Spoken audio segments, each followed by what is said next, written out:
Hello बच्चों। तो आज हम पढ़ेंगे टाइप्स ऑफ सेट्स। इससे पहले हमने क्या देखा था? इससे पहले दो वीडियोस में हमने सेट्स के बारे में जाना था कि सेट्स क्या होता है और सेट्स के दो टाइप्स होते हैं। कौन कौन से? दो तरीके से हम सेट्स को लिख सकते थे, roster method and set builder method. तो अब सेट के हम डिफरेंट डिफरेंट टाइप्स पढ़ेंगे। क्या कौन कौन से होते हैं? Empty set, singleton set, finite set, equivalent set and equal sets. तो इन सब सेट्स के बारे में हम डिटेल से जानें। और इसके अलावा भी और भी होते हैं सेट्स के type, subsets and infinite set and finite set. So वो हम नेक्स्ट वीडियोस में पढ़ेंगे। तो इन वीडियोस में हम इन पांच टाइप के बारे में जानेंगे। तो देखते हैं सबसे पहले एम्प्टी सेट क्या होता है। A set is said to be empty set क्या होता है? A set is said to be empty or null or void set if has no elements and it's denoted by phi। और roster method में इसको किस तरीके से लिखते हैं? रोस्टर मेथड में लाइक दिस। तो ये कौन सा मेथड है इसका? रोस्टर। इट मीन्स क्या है कि अगर कोई भी सेट एम्प्टी होता है, मीन्स खाली, कुछ भी नहीं, तो या तो हम उसे फाई से रिप्रेजेंट करते हैं और या फिर हम उसे ऐसे ब्लैंक स्पेस। तो ये जो है ये रोस्टर मेथड है। कौन सा मेथड? Roster method. जैसे कि फॉर एग्जांपल एम्प्टी सेट का मैंने आपको एक एग्जांपल दिया, x belongs to r, x r के बिलोंग्स है, such that x square is equal to -2। अब देखिए कि x जो है किसके बिलोंग करता है? कौन से नंबर्स को? रियल नंबर को। और x square is equal to क्या हो गया यहाँ पे? √2। अगर मैं इसको सॉल्व करना चाहूँ तो एक्स इज इक्वल टू हमें क्या आएगा? प्लस माइनस का √2,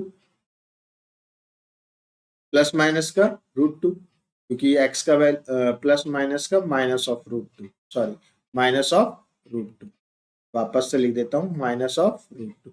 माइनस ऑफ √2, तो ये कौन सा नंबर हो गया? This is the complex number. This is the complex number, तो रियल तो रहा नहीं है, तो कॉम्प्लेक्स नंबर है, रियल नहीं है। तो यहाँ पे कह रहा है एक्स बिलोंग्स टू रियल। सो इस कंडीशन में जो सेट होगा वो क्या आएगा हमारा? Empty set. और क्या आएगा? और उसको हम लिखेंगे फाइव। और भी एग्जांपल लिख सकते हैं, जैसे कि मैंने बोला x belongs to the whole number, okay, x belongs to the whole number such that x value is less than 10, sorry, x value is greater than 10 and less than 11। अब बताइए, अब 10, अब होल नंबर बोल रहा है। Whole number क्या होते हैं? होल नंबर होते हैं 0 1 2 3 and so on. Only the integers number, वो भी किससे स्टार्ट होंगे? 0 1 और 10 और 11 के बीच में, 10 और 11 के बीच में, तो ऐसा कोई पॉसिबिलिटी नहीं है। तो ये सेट क्या हो गया? Null set. This is the null set. और इसको हम दूसरे किस तरीके से रिप्रेजेंट कर सकते हैं? फाइव। ओके, तो इसको हम फाइव बोलते हैं। Okay, five. और रोस्टर मेथड में इसको ब्लैंक स्पेस से रिप्रेजेंट किया जाता है। तो आई होप आप एम्प्टी सेट का मतलब समझ चुके हैं।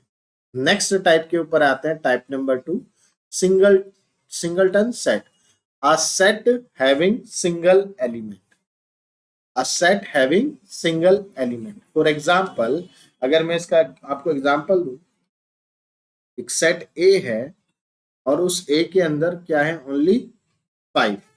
या मैं क्या हूं, कोई सेट बी है, उसके अंदर ओनली ए की अल्फाबेट है, ओनली ए की अल्फाबेट, उसे हम बोलेंगे सिंगलटन सेट।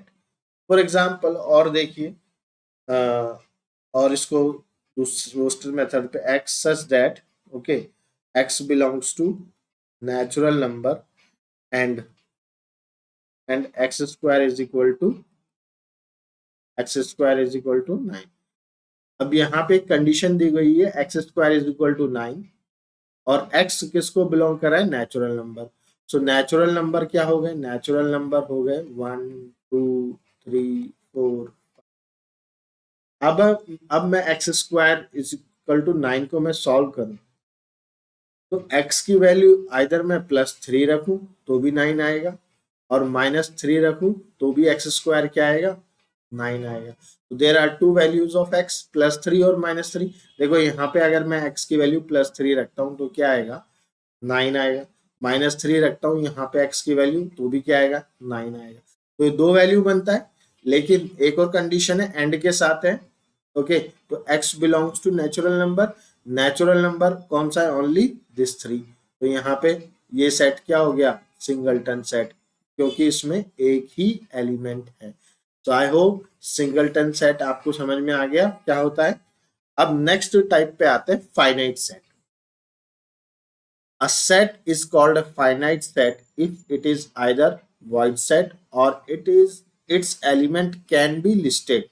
लिस्टेड का मतलब क्या हो गया, काउंटेबल, और उनको हम लेबल्ड कर सके by natural number 1 2 3, by natural number 1 2 3 की 1 पोजीशन पे ये है, सेकंड पे, and the process of listing terminates at a certain natural number says n। अब देखो, पहला तो फाइनाइट सेट है कि फाइनाइट सेट वो होता है कि जिसको हम काउंट कर सके कि उसके अंदर कितने एलिमेंट है, और it's element can be listed. For example मैंने सेट ए दिया 1 2 3 4 5 6, तो अब ये एक फाइनाइट सेट है, कहां से कहां तक है, 1 to 6, और हम इसमें सारे की सारे जो एलिमेंट्स हैं उनको हम काउंटेबल हैं, उनको हम लेबल्ड कर सकते हैं बाय नेचुरल नंबर से। तो टोटल इसमें कितने हैं, 6 एलिमेंट्स है टोटल, हम इसमें है कितने हैं, उसको हम n से रिप्रेजेंट कर सकते हैं कि there are the 6 element. For example ऐसे अब मैंने दिया x y z। Okay, so here also a finite set, और हम इसको काउंट कर सकते हैं कैसे, 1 2 3, इसको हम 3 से काउंट कर सकते हैं। क्लियर है यहाँ तक। अब जब ये काउंटिंग जिसकी हो जाती है उसको हम n से रिप्रेजेंट करते हैं, कोई भी नेचुरल नंबर 1 2 3 उसको हम n से रिप्रेजेंट करते हैं, तो उसको बोला जाता है cardinal set, cardinal number of a finite set. जो ये n है जो हम यहाँ पे बात कर रहे हैं कि जो भी इनको हम काउंट कर सकते हैं, लेबल्ड कर सकते हैं, उनकी लिस्टिंग कर सकते हैं, जो लिस्टिंग प्रोसेस में जो इनके नंबर आता है, जैसे कि n इज इक्वल टू 6, जैसे कि यहाँ पे n इज इक्वल टू 3 आया, यहाँ पे n इज इक्वल टू 6 आया, तो ये n is equal to 3, n is equal to 3 और n इज इक्वल टू 6 को क्या कहा जाता है, cardinal number of a finite set. The number n in the above definition is called the cardinal number or order of a finite set। अब for example जैसे मैंने पिछले एग्जांपल में n लिया 1 2 3 4 5 6, so this is the finite set, limited set है, और जो उसका कार्डिनल नंबर है, कार्डिनल नंबर क्या बोलेंगे, कार्डिनल नंबर, कार्डिनल नंबर की इस सेट के अंदर कितने एलिमेंट्स हैं, तो उसको उस तरीके से रिप्रेजेंट करेंगे। Cardinal number of set A is equal to कितना हो गया, 6। ऐसे दूसरा एग्जांपल लिया था मैंने, क्या, x, y, z। अब इसका कार्डिनल नंबर कितना है, b का 1 2 3, इसका कितना है 3। तो ये क्या कहलाता है, cardinal number of a finite set. तो ये जो नंबर है कार्डिनल नंबर किसके लिए होते हैं, ओनली फाइनाइट सेट के लिए। तो आई होप आपको फाइनाइट सेट समझ में आ गया होगा, और फाइनाइट सेट के साथ साथ फाइनाइट सेट का कार्डिनल नंबर क्या होता है। अब बात आते हैं इक्विवेलेंट सेट की बात आती है। इक्विवेलेंट सेट क्या होता है, इक्विवेलेंट सेट होते हैं कि जिन दो एलिमेंट्स, जिन दो सेट्स का कार्डिनल नंबर क्या क्या से वो कार्डिनल नंबर्स आर सेम, उन्हें बोलते हैं हम इक्विवेलेंट सेट। जैसे कि फॉर एग्जांपल मैंने सेट ए लिया, ए सेट में मैंने पी क्यू आर एस मैंने ये ले लिया, स्मॉल लेटर्स से रिप्रेजेंट करते हैं, okay, P Q R S. अब सेट बी में मैंने ले लिया 1 2 3 4। अब देखो यहाँ पे कार्डिनल सेट ऑफ ए कितना है, 4 है भाई, 1 2 3 4, और यहाँ पे भी कितने एलिमेंट्स है, बी के एलिमेंट्स भी कितने हैं, 4 है। तो यहाँ पे ये दोनों क्या हो गए, इक्वल हो गए। तो ये जिनका कार्डिनल नंबर सेम होता है उसे ही हम कहते हैं क्या, equivalent set. Okay, cardinal number जिसका सेम होगा वो क्या कहलाएंगे, equivalent set. So here A and B are equivalent set, equivalent set, equal नहीं है ये, equivalent है। मतलब equivalent मतलब क्या हो गया, मतलब कि हाँ ये इनके जो नंबर्स हैं वो सेम है, नंबर ऑफ एलिमेंट्स हैं वो सेम। अब नेक्स्ट देखते हैं इक्वल सेट क्या होता है। Equal set, two sets A and B are said to be equal if every element of A is member of element of B and every element is member of A. It means if every element of A is a member of B and every element of B is B is member of A. मतलब हर एक element ए का member होना चाहिए और हर एक element B का member भी होना चाहिए। एग्जाम्पल के तौर पे देखेंगे कि जो यहाँ पे जैसे मैंने एक सेट लिया A1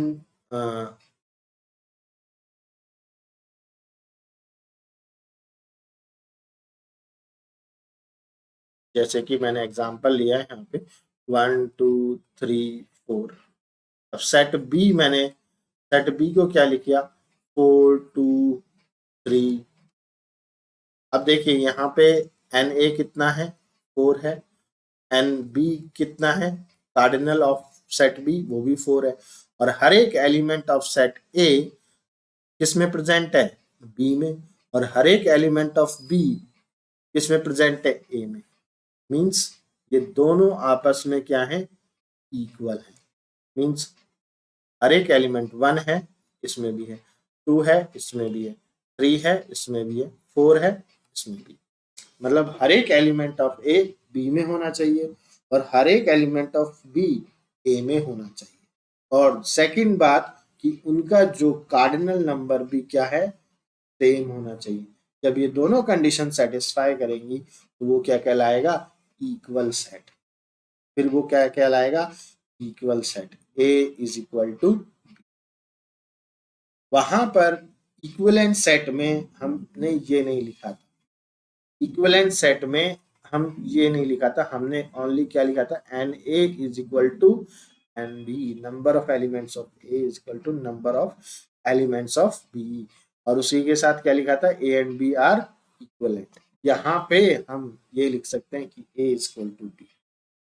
जब A is equal to B है obviously n A is equal to n B तो होगा ही होगा, और हर एक एलिमेंट ऑफ बी का ए में है और ए का बी में है, तो हम इसे क्या कहलाएंगे, इक्विवेलेंट सेटिंग।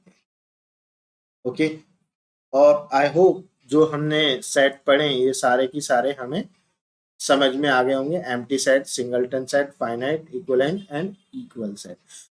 तो अब हम इसकी नेक्स्ट वीडियो में इनसे रिलेटेड क्वेश्चंस देखेंगे। अगर आपको इन सेट्स में कोई भी प्रॉब्लम आती है तो कमेंट कीजिए, I will answer all the questions in comment box. Thank you. Have a nice day.